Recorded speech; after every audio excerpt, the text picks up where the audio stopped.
City. What's going on? This is Dutch coming at you live from Prison Riot Radio, and I got my man Tyrell on the phone. Tyrell, give him your whole name and let him know who you are. My name is Tyrell Plair. I'm the CEO of PlaTy Multimedia and Publishing, also author of Stolen Innocence and the recently released Just Like My Dad novel. Absolutely, man. Listen, like, I've been hearing nothing but good things from you from several different directions, man, and I salute everything that you've accomplished, and I can't wait for you to share with the people out there, and, you know, how you got to the position that you're in right now. So let's jump straight in. How long did you do? How long were you behind the G-Wall? Well, I had a 240-month federal sentence, man, so I did 17 and a half. I had a year state first, and I did the rest of the time, did the drug program, came home in 2016. So, did all my time, you know, and just really just focusing on trying to be better when I come home. Absolutely. But how long did it take? I know 17 years. I mean, did you hit as soon as you came into prison, you said, okay, I got to get myself together, or was there a growing process? Man, let me tell you. First off, let me tell you where I'm from so you can kind of understand the mindset about me. I'm born in Chicago. I have a twin brother, so we were born in Chicago. My dad was part of that gang life in the 70s, so that was basically about to be our life. We moved out of Chicago when we was 9. My mom got us out of that environment. So seeing death at an early age and stuff like that at 5 was really like a mindset of a zero tolerance. So once I got in prison with that kind of sentence, my mindset was like, I got 20 years. I don't know if I'm going home or not. I had to survive like I did in the street with a wild mentality. So I came in the prison system like really on some establishment, like carrying it over. You know, some people go in there trying to establish themselves. I just came in being who I was from the street, not caring about like, man, I got 20. What you gonna do? CEO, it didn't matter. And that's the mindset I had when I first came in. I really had to change, or I wasn't gonna come home. So let me ask you, what was the turning point? What brought it all about? What was your enlightening moment? Let me say the enlightening moment came when my great uncle passed away. I used to always think about doing different things, and my great uncle passed away, and he came to see me. Let me rewind this back. He came to visit me. He had been sick, and came to visit me. He said, when you get out, just change. Just try and do something different other than what you're doing now. And I was like, all right. But he looked at me like I'm serious. He was like, I got a chance to see you before I go. And I was like, no, man, we're going to get out. I'm going to come fish. He's very old. And he was already sick, very frail when he came to see me. So that resonated with me. So when he told me that, from that day when he passed, when they called me up to the chaplain's office and they told me that, I just said in my head, I got to do something. I don't got no skills. I went to the military. So I never really had a job. The military is really not a job. For those that been in there, they know. So I went to the military because I got in trouble. So I got kicked out of there. You know what I mean? So it just was so much. I really didn't know what I was going to do. So I just I became a reader, got back into reading and writing. And, you know, it was a women's prison. I was in Mariana at the time. So, you know, Mariana has a women's prison right there. And, you know, a lot of people used to be telling me, man, you need to write about your story. Tell your story before somebody else tells it. Y'all really were doing different things. So that's what really made me start trying to write professionally. And I didn't know what I was doing to say, too. Like, for real, I didn't know what I was doing. Right, a lot of it did. I mean, like, when you go back and you look at a lot of people's first books, the errors, the typos, the grammar that was all convoluted, inflicted. I mean, we all went through that moment, man. But that was a growing process. That was the caterpillar becoming the butterfly, and we understand that now. So let me ask you then, at the same time, once you created that change within yourself, once you said, you know, I got to make that change, what were some of the habits that you implemented in order to become the person that you are now while you were still behind the G-Wall? I'm going to tell you, the first thing I implement is changing the environment. I was in Mariana. I'm from Pensacola. You know, even though I'm born in Chicago, I was raised in between Atlanta and Pensacola, Florida. I claim Pensacola, Florida more so than anything. That's why I really put in work there. So Mariana is like maybe an hour 45 down the road. But you know, that's close to home. So you really into a lot of stuff. Got your homeboys there. So I was into a lot of things I shouldn't have been in. So I had to change my environment because everybody looked for me to be a part of different things. You know what I mean by that without saying it. Like, hey, this happened. Come get me for this. It's just too much. Like I said, I really felt like I wasn't going to come home staying there. So I asked my counselor, man, how can I get, I need to get out of here, man. Where can I go? He's like, hey, you got a high violence. You know, you have all these different things that keep you where you're supposed to go. So I had to take classes. I really had to change my mindset. He said, give me 3 classes and I'll drop your points. And that should put you teetering to where they might take you down there at Coleman Road, because I did time down there at the medium and stuff down there, federal prison. So that's what happened, man. From there, it was just a really different mindset, because you focus when you're out of bounds, and what I consider out of bounds when you're not around your homeboys.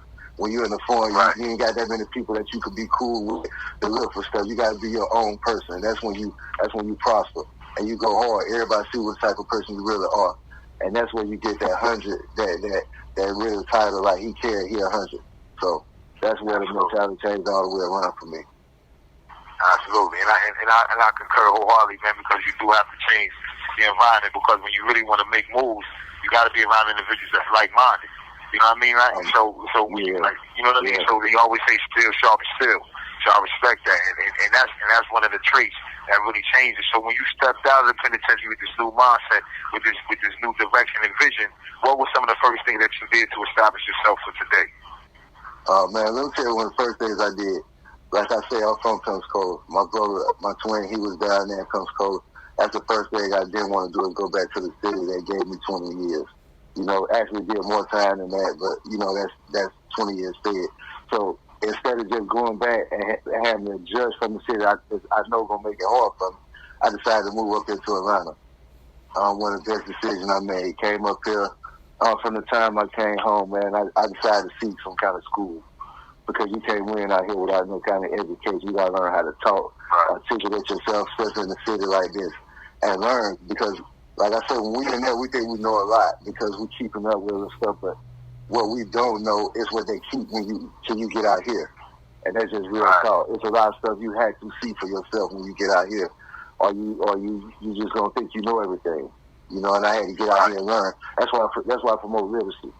So when I got out here, I had to work I came home, you know, of course, being in the halfway house, I took a job washing cars at the car wash just so I can get busy, go home and stuff like that. From there, I went to Mako. Those were my first 2 jobs ever. And it was tough. You know, being at a level where you're making that kind of money, somebody being and tell you what to do, and they have an attitude when they tell you what to do, is real tough. You know, and not only that, you can get in trouble if you don't do it, get sent back. So much, it was a lot of weight on my shoulder. I didn't feel like I was free until I got out probation. And that's when I really started focusing on everything. So I go back. Like I said, I came home, I jumped straight into school. I got my CDL, and just some kind of way I prayed and got a job driving Coca-Cola. Best thing happened to me. I was able to stack and get my mind right, and then decided I didn't want to work for them. I quit Coca-Cola and decided to put my book out, man. That's where we at now. Word. That's beautiful. I mean, just taking it on yourself. Yeah. I got to tell you this, too, man, because one thing people got to realize, you got to, no matter how much Coca-Cola was paying me, I was never going to be rich. I was never going to be able to establish generational wealth, and I was never going to feel empowered at that company. You had to take it upon yourself to just say, I got to deal with this situation and jump out there. Like I say, I had a little bit saved, but I wasn't enough to say, I don't want to work no more. And from the time I left Coca-Cola, I haven't worked no more. And that's been a blessing. Word. That's real. You bet on yourself. You believe in yourself, and that's one of the things. No doubt. One of the traits of success, that no matter where you at, in prison, in the Cambodian jungle, if you don't bet on yourself, if you don't believe in yourself, then you already lost. You know what I mean? Like, if you think anything is going to save you other than yourself, then you already lost. So that's one of the traits of success. So I definitely applaud you and salute you for that. So tell us about the brand. Tell us about the books. Tell us about the future and the vision. All right. So the brand is PlaTy Multimedia, pronounced. It's actually a play out my name. My name is Tyrell, last name Plair. So I flipped it around, you separated PlaTy Multimedia and Publishing. So the brand is in itself. They wonder why I put media with it. Media is because we do different things over here when it comes to books. Our thing, what we try to do, you know, we always can create a movie off a good book or something like that, a good play. But sometimes you can't do either. But somebody still want a visual, create a scene. So the visual and the media part comes in We create trailers off these books. We also dabble in photography, do commercials and different things like that. But our main focus is putting out creative books. We have several good writers. I'll tell you the writers that have books out right now. My co-author, Elizabeth Johnson, Just Like My Dad, very good author, educator. And then I have Alonzo Strange. He's the author of The Gal, also author of Tit for Tat series. You probably heard of him. He wrote Tit for Tat 1, 2, 3, and 4. Alonzo Strange. So then we got Alan Little. He wrote Country Boy 1, 2, 3, and 4. He's also signed to me. He's coming with a new book, 8% of the Skin. Andrika Ruiz. So I got plenty of people that signed to me. And the thing, like I said, I try to do different. When you become a publisher, and most of these publishing companies that fail, they try and they rely on people. Hey, I need my book put out. Can you do this for me and do that?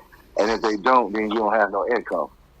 So I wanted to do and create products that were self-sustaining. So if I don't have a book sales, I still can go film something.